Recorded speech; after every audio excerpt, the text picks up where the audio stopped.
ये तो हमारी गाड़ी है।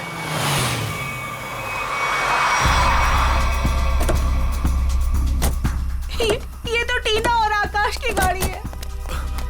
Oh my God! आकाश, टीना, बच्चे नहीं है। मैं एक बार फिर से फोन करता हूँ। गाड़ी यहीं पर है तो दोनों बच्चे भी यहीं पर होने चाहिए। कैसे डरावनी जगह है, कितना घना जंगल है ये। पता नहीं टीना और आकाश को यहाँ गाड़ी रोकने की क्या जरूरत थी। दोनों में से किसी का भी फोन नहीं लग रहा है। लूटपाट का मामला तो नहीं लगता है भाई साहब। बच्चों को सारा सामान गाड़ी में ही है। ऐसे बीच सड़क पे बच्चे गाड़ी छोड़ के गए कहाँ? समझ में नहीं आ रहा मेरे दोनों बच्चे कहाँ चले गए, क्या हो गया उनको। मीरा कुछ नहीं होगा हमारे बच्चों को। शांति रखो, घबराओ मत। आओ यहीं कहीं आसपास देखते हैं। आकाश, टीना, आकाश, आकाश, आकाश, मेरी आवाज सुनाई दे रही है? आकाश, आकाश, टीना, पता नहीं इस घने जंगल में बच्चे कहाँ चले गए। मीरा, गाड़ी यहाँ पर है तो बच्चे भी यहीं पर होने चाहिए।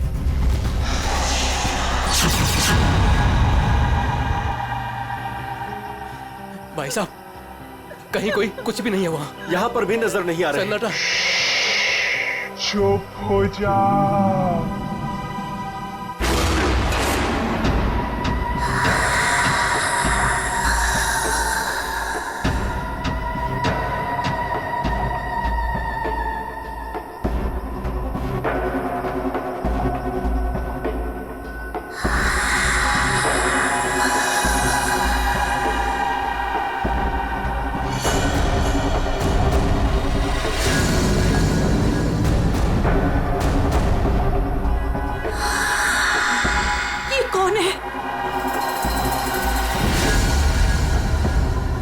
कौन हो तुम? कौन हो तुम? जाओ, जाओ यहाँ से। बोलो, आवाज बिल्कुल नहीं, वरना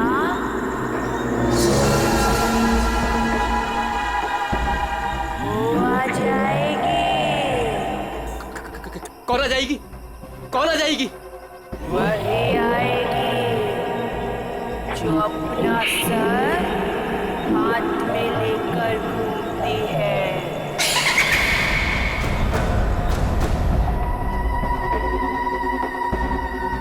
आ जाएगी। चलो कौन है? जल्दी, आ जाएगी। चलो गाड़ी में बैठो, जल्दी। आ जाएगी। आ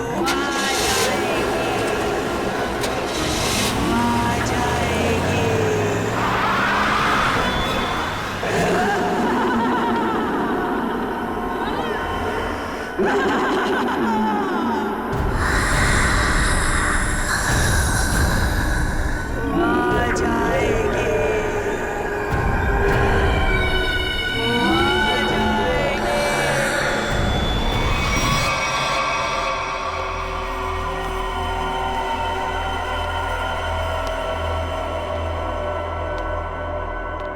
और तभी एक औरत आई। उसका सर नहीं था। वो मुझे मारने आई थी। वो मुझे मारने आई थी। उसका कटा सर उसके हाथ में ही था। वो मुझे मार डालेगी। वो मुझे मार डालेगी। बचा लो मुझे। वो मुझे मार डालेगी। ये क्या हो गया मेरी वत्सला को? कैसे बर्ताव कर रही है? अब क्या करूं मैं?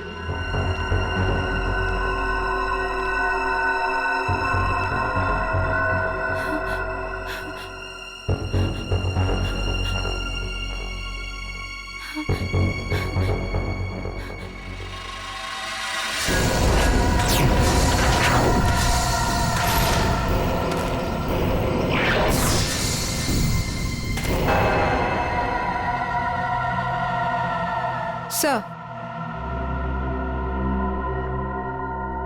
उसके बाद क्या हुआ? उसके बाद वो कटे सर वाली औरत मेरी तरफ घूम गई। मैं डर की वजह से पीछे हट गई। वो मेरी तरफ बढ़ती रही। वो अपना कटा सर मेरे चेहरे की तरफ फेंक। नहीं,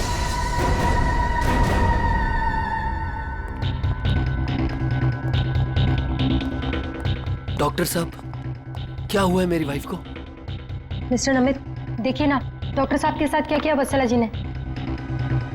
10 इंजेक्शन दे चुका हूँ शांत करने के लिए, लेकिन कोई असर ही नहीं हो रहा। लेकिन हुआ क्या है वत्सला को?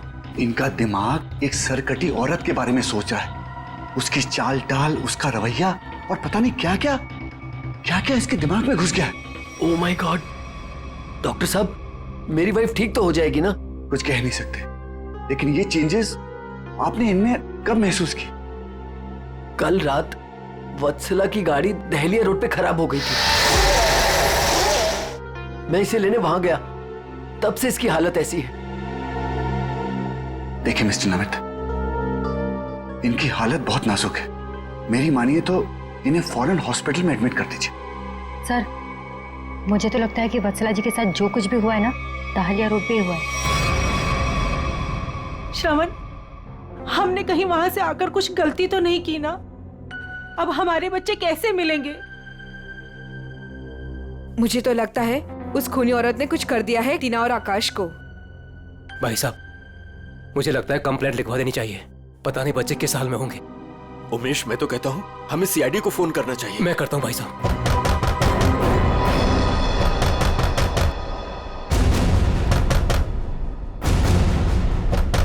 ये इस तरह से दरवाजा कौन पीट रहा है? मैं देखता हूँ।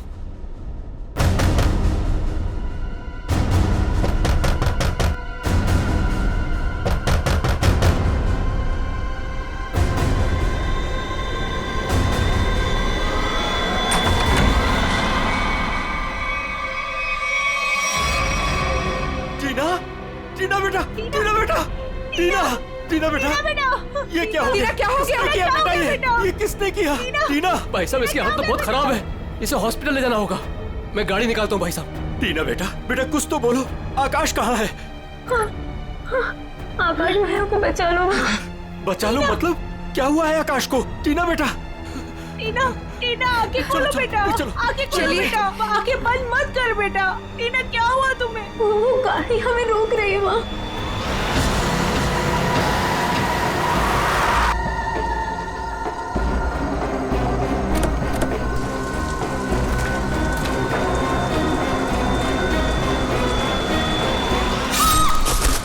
ये कहाँ गया रहा? टीना बेटा, आंखें खोलो बेटा। टीना, तुम हमें छोड़ के नहीं जा सकती।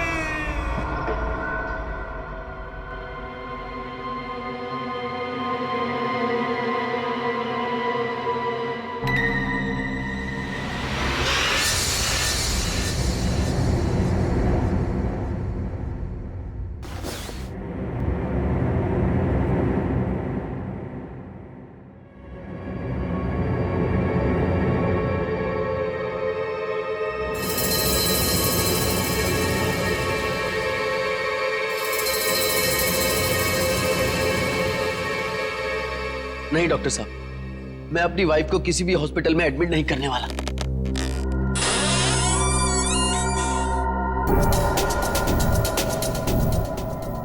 आपसे पहले भी 4 और डॉक्टरों ने मुझे यही एडवाइस दिया। अब मेरी वत्सला का इलाज मेरे घर पर ही कीजिए ना डॉक्टर साहब।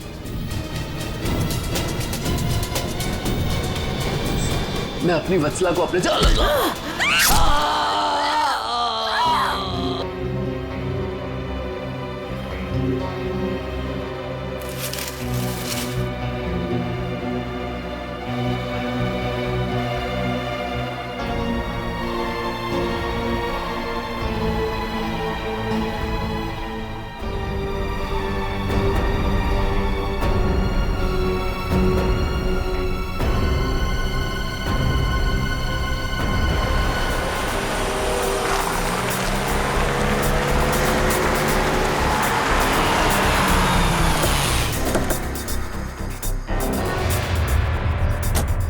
आइए इस तरफ, यहाँ पर आइए। यही घर है ये।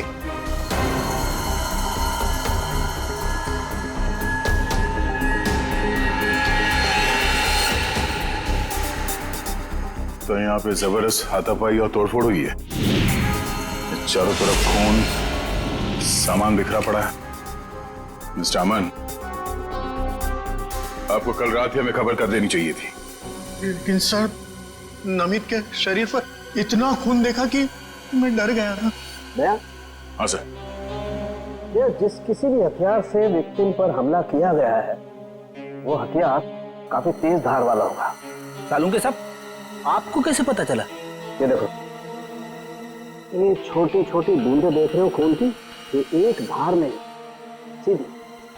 सर लगता है किसी चाकू या छोटे खंजर का इस्तेमाल किया गया है।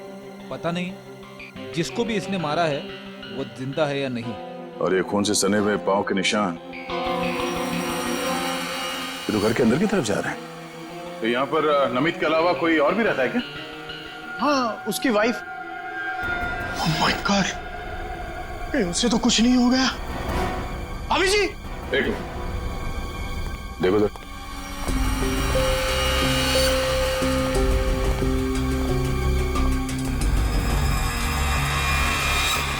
सर ये पैरों के निशान तो आगे आगे धुंधले होते जा रहे। एक काम करो, इस कमरे को चेक करो।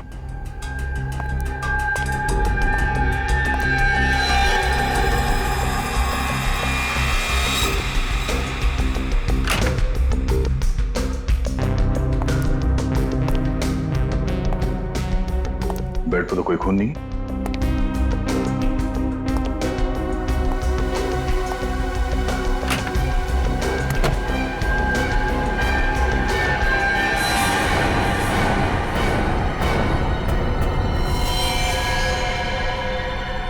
कौन हो तुम?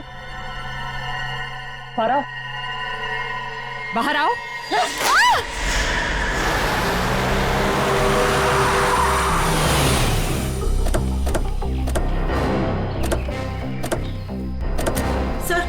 सर यही है मेरी टीना और आकाश की गाड़ी। यहीं पर मेरे बच्चों पे वो मुसीबत आई थी।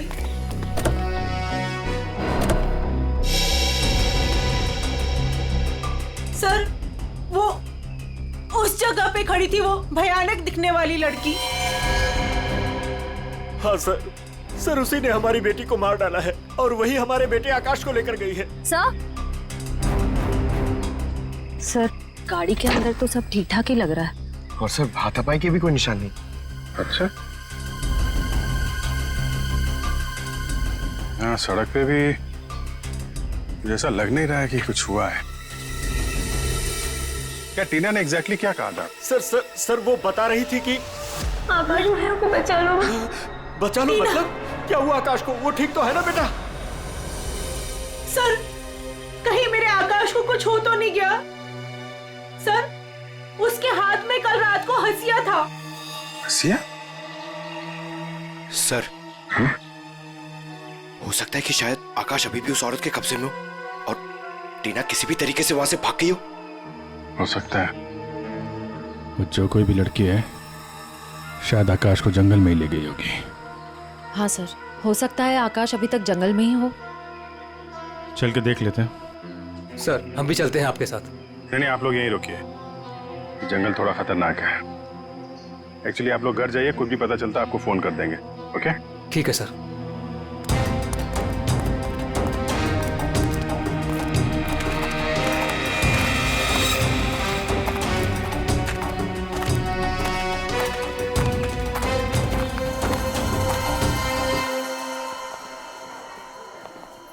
डॉक्टर साहब, वो आदमी कहाँ है जो खून से लथपथ आपके हॉस्पिटल में आया था? सर वो आदमी अंदर है। तो अब होश में है या अभी भी बेहोश है? नहीं, अभी होश तो आ गया है उसे, मगर थोड़ी बहकी बहकी बातें कर रहा है। क्या हम उनसे मिल सकते हैं? जी बिल्कुल, आइए।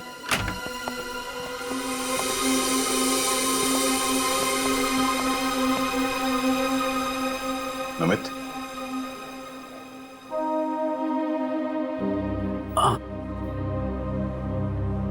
कौन? हम लोग सीआईडी से हैं। क्या तुम बता सकते हो कि ये तुम्हारे साथ कैसे हुआ? मार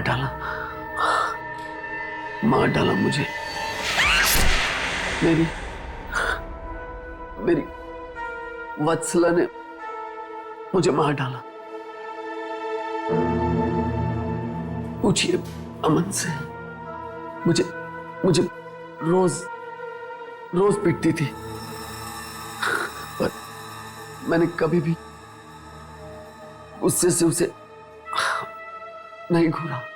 हाँ सर, मैं हमेशा इस बेचारे की दर्द भरी आवाज सुनता था। मैं समझ जाता था कि भाभी जी का बेलन इसके सर पर बज रहा है। नमित, हम तुम्हारी पत्नी से मिल चुके हैं। कुछ न कुछ तो गड़बड़ हुआ है उसके साथ, लेकिन अचानक वह ऐसा बर्ताव क्यों करने लगी? भगवान, पता नहीं, जब से दहलिया रोड से आई है किसी सरकटी औरत के बारे में बात करती है और किसी पर भी टूट पड़ती है, जैसे जान ले लेगी वो किसी की भी। फिर दहलिया रोड, मतलब जो भी गड़बड़ है वो इस दहलिया रोड पे ही है।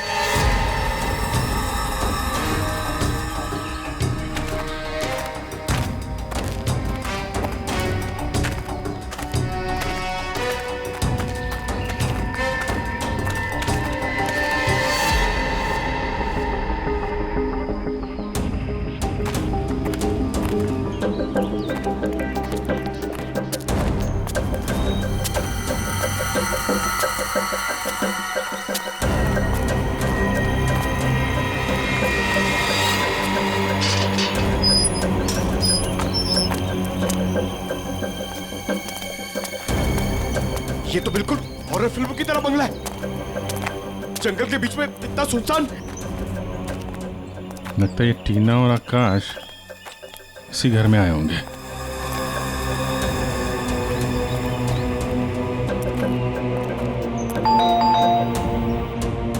ज्यादा फिल्में मत देखा करो।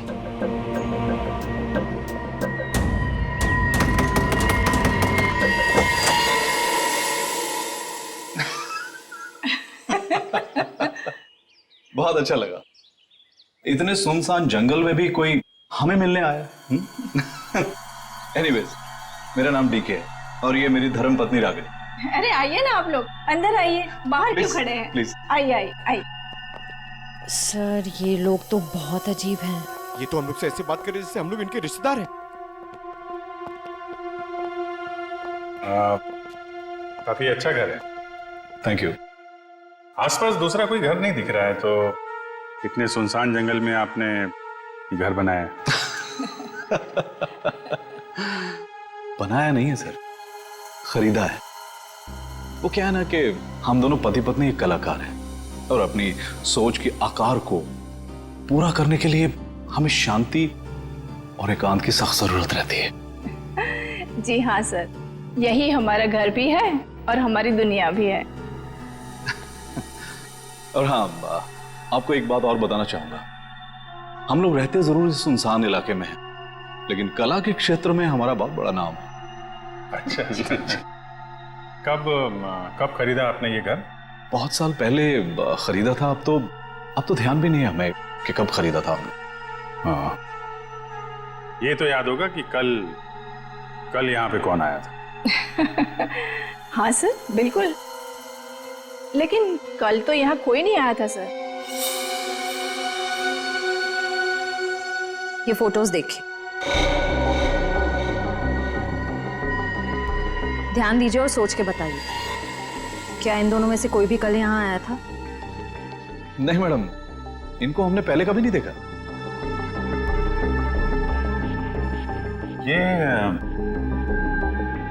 ये कौन है? ये हमारी बेटी अंशिता। 14 जुलाई 2013 को प्लेग की वजह से इसकी मृत्यु हो गई थी। बहुत याद आती है हमें हमारी बेटी की। हम लोग आपसे कितने सारे सवाल पूछे जा रहे हैं, आप नहीं पूछेंगे कि हम लोग कौन हैं और क्यों इतने सारे सवाल कर रहे हैं आपसे? कौन है आप लोग, आप बता दीजिए। हम लोग कौन है घर के अंदर? नहीं, कोई नहीं है। नहीं, कोई है।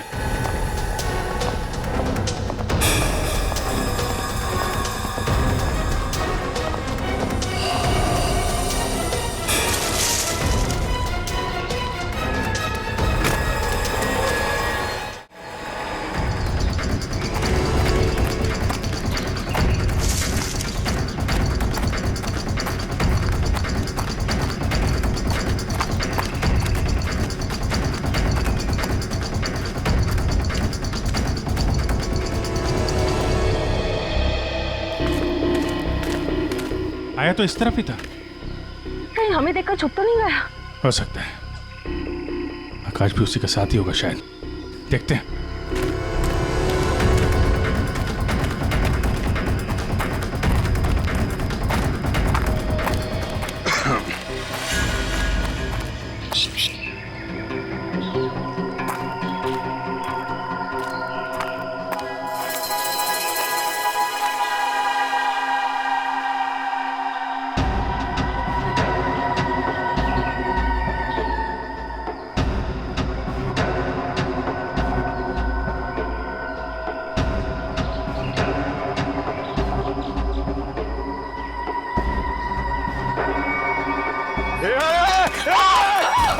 नहीं, फायर नहीं। कर नीचे। कौन हो तुम? क्या कर रही थी उस घर के अंदर? हसिया नीचे फेंको। टीना को तुमने मारा था ना? आकाश का धीरे बोलो, वो सुन लेगी। वो तुम्हारे पीछे खड़ी है।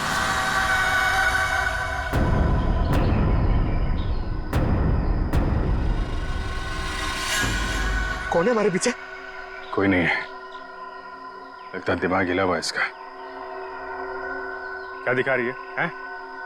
कौन है पीछे? वो तुम्हारे पीछे बिना सर वाली औरत अपना सर हाथ में लेके दिखा रही है। सर, ये उस सिरकटी औरत की बात कर रही सर, वत्सला जैसी बातें कर रही है। हमारे पीछे कोई नहीं है।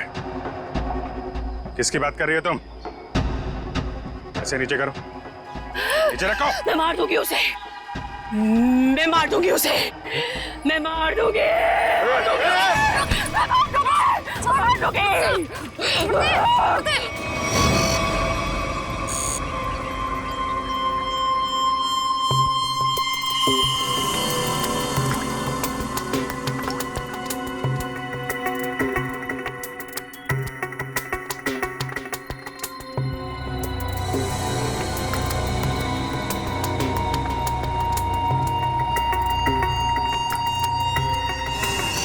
डॉक्टर मल्लिका, आप भी वही सोच रहे हैं जो मैं सोच रहा हूँ?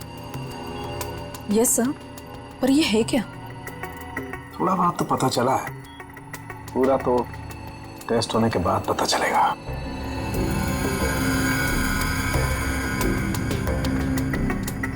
सर, मुझे लगता है कि आप ये कलर एरिया देख रहे हैं। ये ब्रेन टेल की नर्व्स की तरफ आ रहा है। इन दोनों औरतों के दिमाग के साथ छेड़छाड़ी की गई है।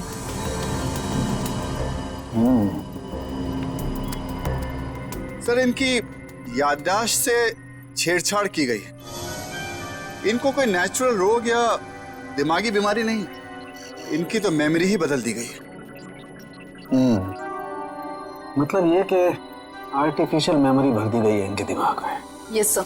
क्या आर्टिफिशियल मेमोरी भर दी गई? हाँ जी। मतलब ये दोनों औरतें जो देख रही थी या बोल रही थी, इनके दिमाग का वहम नहीं था?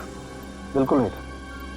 दरअसल क्या होता है कि इंसान के बचपन से लेकर के उसके बड़े होने तक उसकी जिंदगी की तमाम यादें उसके दिमाग में एक डिस्क की तरह से जमा हो जाती हैं, कुछ इस तरह से।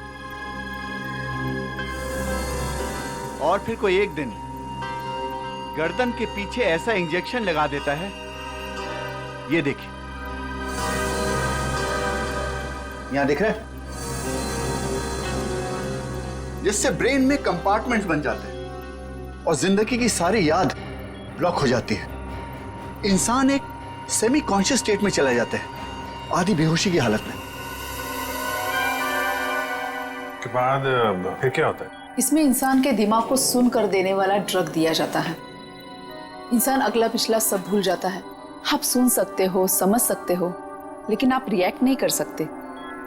और फिर इस हालत में उसको एक कटी सिर वाली औरत दिखाई जाती है और उसके कानों में बार बार ये बातें सुनाई जाती है कि ये लोग आपको मारने वाले हैं और ये सारे इंसान आपके दुश्मन हैं और आपको उनको मार देना है।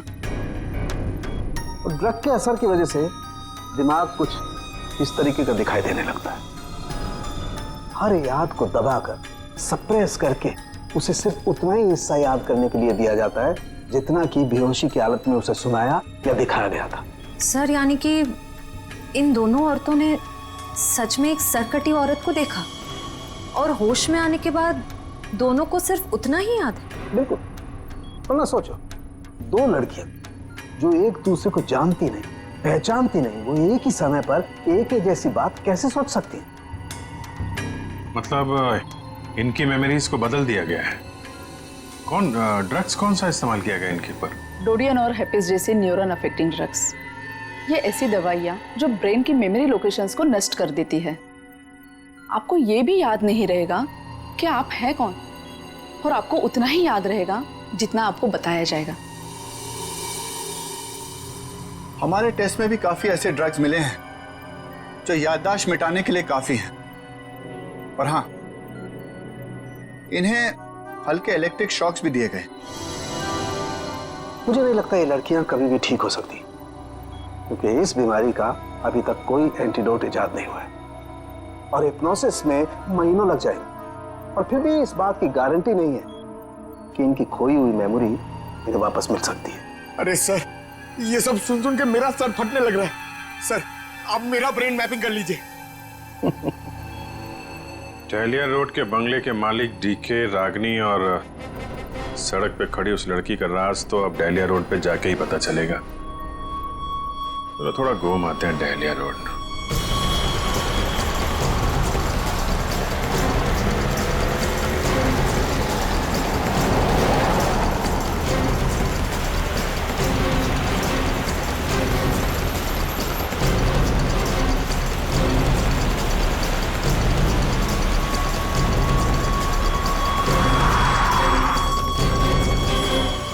ये हमारी बेटी अंचिता है। 14 जुलाई 2013 को प्लेग की वजह से इसकी मृत्यु हो गई थी। ये तो वही लड़की है, डीके और रागिनी की मरी हुई बेटी। मेरी मदद कीजिए प्लीज। कैसी मदद? मेरा मतलब क्या मदद चाहिए आपको? मेरे मम्मी पापा अचानक से बेहोश हो गए। मैंने बहुत कोशिश की उन्हें उठाने की, पर वो नहीं उठे। कहाँ है कहाँ आपके मम्मी पापा? घर पे आके देखिए ना प्लीज, पास में है। चलिए आइए आइए, कहाँ पर है? चलिए। अच्छा, इन नाम से कोई भी रजिस्ट्रेशन नहीं? ओके ठीक है, थैंक यू सर। सारे पेंटर्स एसोसिएशन में फोन कर लिया सर, मगर डीके और रागिनी के नाम से कोई भी रजिस्ट्रेशन नहीं। सब कुछ झूठ बोला उसने। मुझे तो लगता है कि उसने अपना नाम भी गलत बताया है। जयवंती, कुछ पता चला? नहीं सर, अभी तक कुछ भी नहीं पता चला। मगर सर, कितने कॉन्फिडेंस से झूठ बोल रहे थे दोनों। लगता है सर अब एक ही रास्ता बचा है, उन्हीं से सच उगलवाना पड़ेगा। नहीं जयवंती, पहले उसकी सारी डिटेल्स निकालते हैं, फिर उठाते हैं उसे। लेकिन सर, पता कैसे चलेगा? एक काम करो, डहलिया हाउस में जो उनकी तस्वीरें खींची गई थी उन्हें क्रिमिनल डाटाबेस से और मिसिंग केस फाइल से मैच करवा के देखो, शायद असलियत सामने आ जाए। आइए। यहाँ इतनी रोशनी कम क्यों है? वो घर आबादी से दूर है ना, इसलिए वोल्टेज थोड़ा कम है। ये देखिए। दोनों एक साथ कैसे बेहोश हो गए? कहीं इस लड़की ने तो कुछ नहीं कर दिया?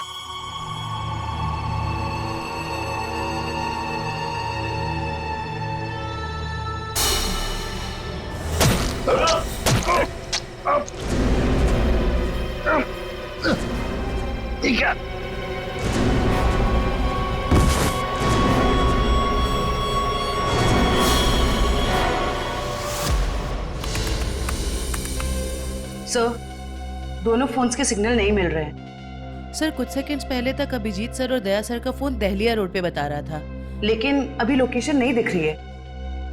इसका मतलब अभिजीत सर और दया सर को वो रास्ता रोकने वाली लड़की मिल गई। फिर तो डीके और रागिनी की सच्चाई का भी पता चल जाएगा। सर आइए। सर ये है मिसेस साक्षी, उस नकली डीके और इलेश की माँ। नमस्ते। कहाँ है मेरा बेटा? कहाँ है इलेश? ये ऑफिसर कह रहे हैं उसका नाम डीके है, उसकी एक पत्नी है जिसका नाम है रागिनी।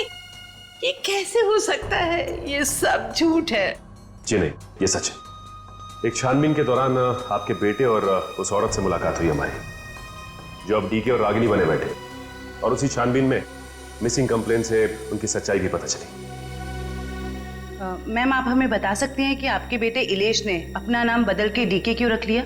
मेरा बेटा अपना नाम क्यों बदलेगा? मुझे इस बारे में कुछ नहीं पता। देखिए माता जी, वो रागिनी उर्फ नीता के साथ में कहीं छुपा हुआ बैठा है। अब ये औरत को जानती है?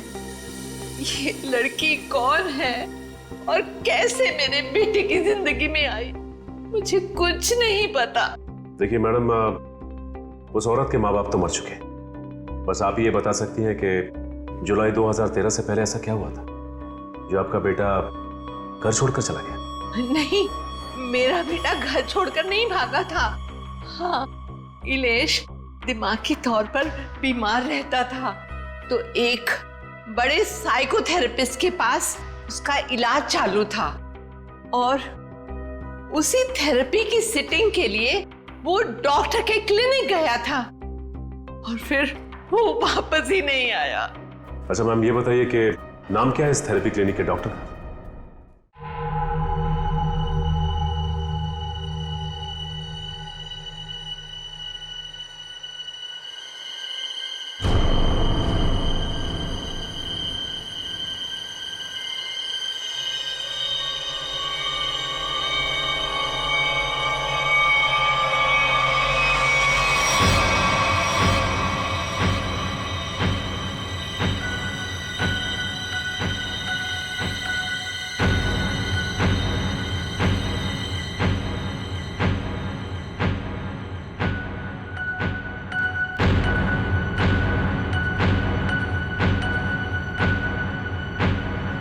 मारो, बचा लो खुद को, मार डालो।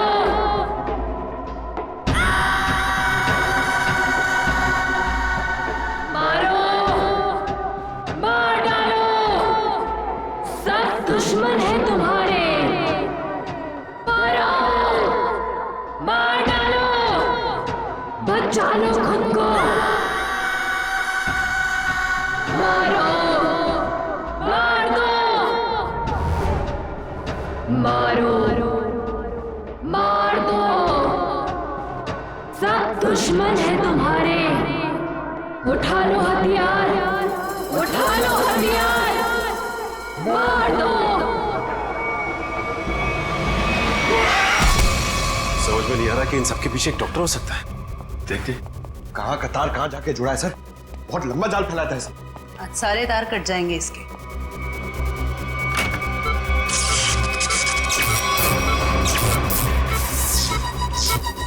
Oh my God.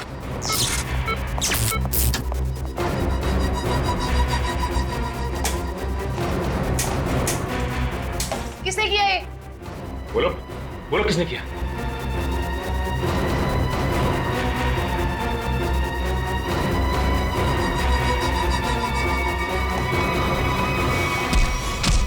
बता कौन है इन सबके पीछे? तुम उस बिना सर वाली औरत के साथ मिले हो ना? मैं नहीं,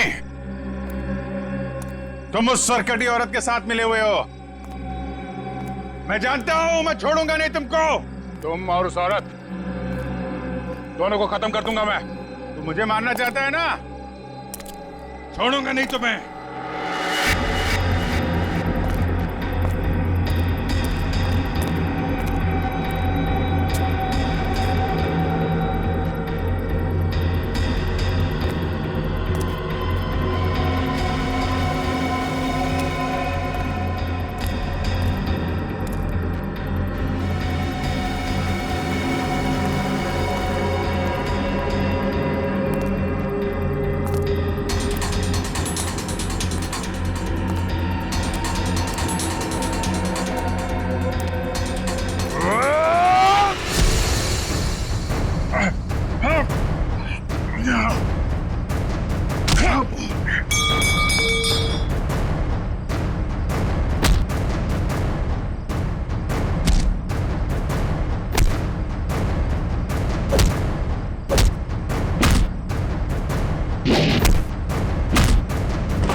डालिया रोड यही है। हो सकता है अभिजीत सर और दया सर यहीं कहीं होंगे।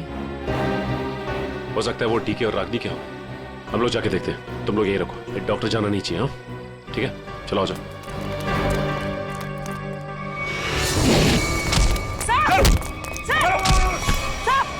अभिजीत सर, क्या कर रहे हो आप लोग?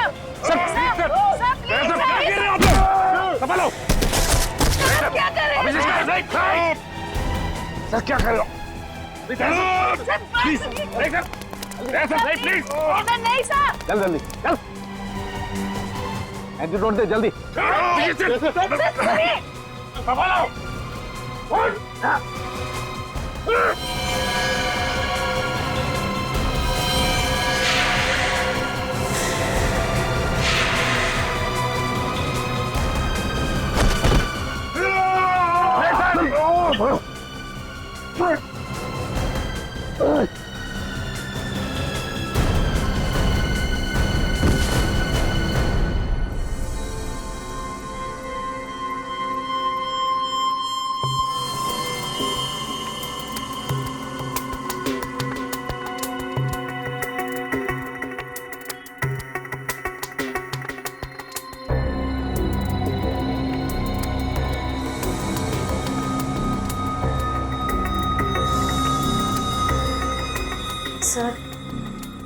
सर सब ठीक तो है ना?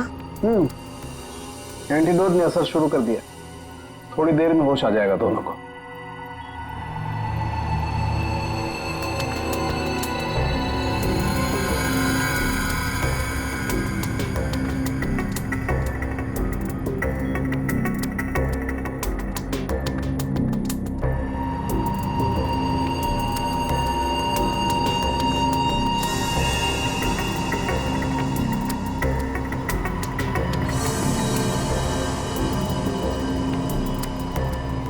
शुक्र मनाओ डॉक्टर सालुंके, अगर ये दोनों ठीक हुए हैं तो सिर्फ मेरी वजह से।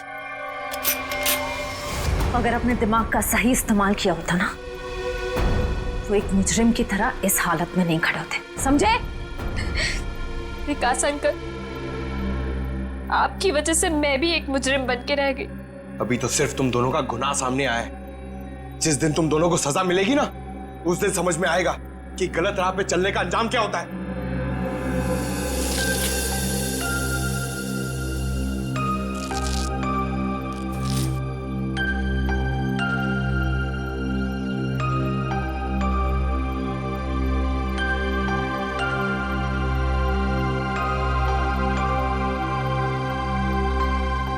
हम ये दहलिया रोड वाले बंगले पे? नहीं यार, न्यूरो सेंटर में है भाई।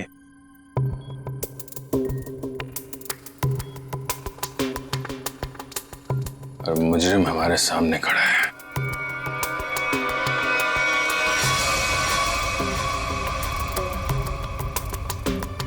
अच्छा एक बात बताओ, तुम्हें अभी वो कटे हुए सिरवादी औरत और वो भयानक आवाज से तुम ही सुने थे? सर वो तो उस वत्सला के दिमाग में था, और वो जंगल वाली लड़की के दिमाग में भी, वो जो हंसिया लेके घूम रहे थे।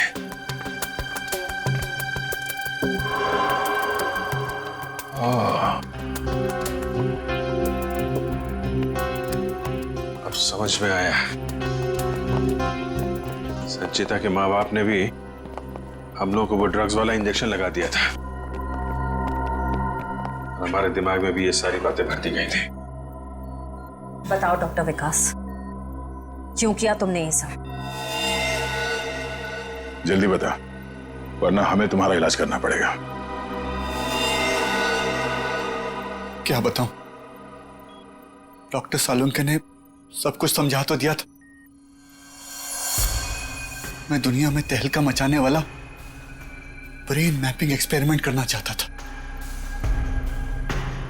बेहोशी में मैं लोगों को यहां लाता था और उनके ब्रेन से उनकी सोच को निकालकर अपनी सोच भर देता था। जरा सोचो, कितनी ताकत थी मेरे हाथ में। जब वो लोग जागते थे तो उन्हें वही दिखता था, और उनके दिमाग में वही ब्रेन की मेमोरी थी जो जो मैंने डाली थी। उनका ब्रेन वही करता था जो मैं कहता था। मतलब कि मैं उनके ब्रेन से सब कुछ करा सकता था। और तुम दोनों ने भी तो वही किया ना। और ये अंशिता, इसने भी गुनाह में तुम्हारा साथ दिया था। मैं इनकी भतीजी हूँ, इन्होंने ही मुझे पाला पोसा। डीके और रागिनी मेरे माँ बाप नहीं है। वो घर, डीके, रागिनी, मैं, ये सारा विकास अंकल का बिछाया हुआ एक जाल था। और आकाश, उसके साथ क्या किया तुम लोगों ने? उसकी ड्रग की डोज ज्यादा हो गई थी, उसे ब्रेन हैमरेज हो गया था। उसकी मौत का मुझे बहुत अफसोस है। तुम्हारे जैसा जीनियस डॉक्टर लोगों के दिमाग का गलत इस्तेमाल करने के चक्कर में गुनहगार बन गया। तुम्हारी खोज इंसानियत के खिलाफ है। कानून तुम्हें इसकी जरूर सजा देगा। शायद फांसी होगी तुम्हें।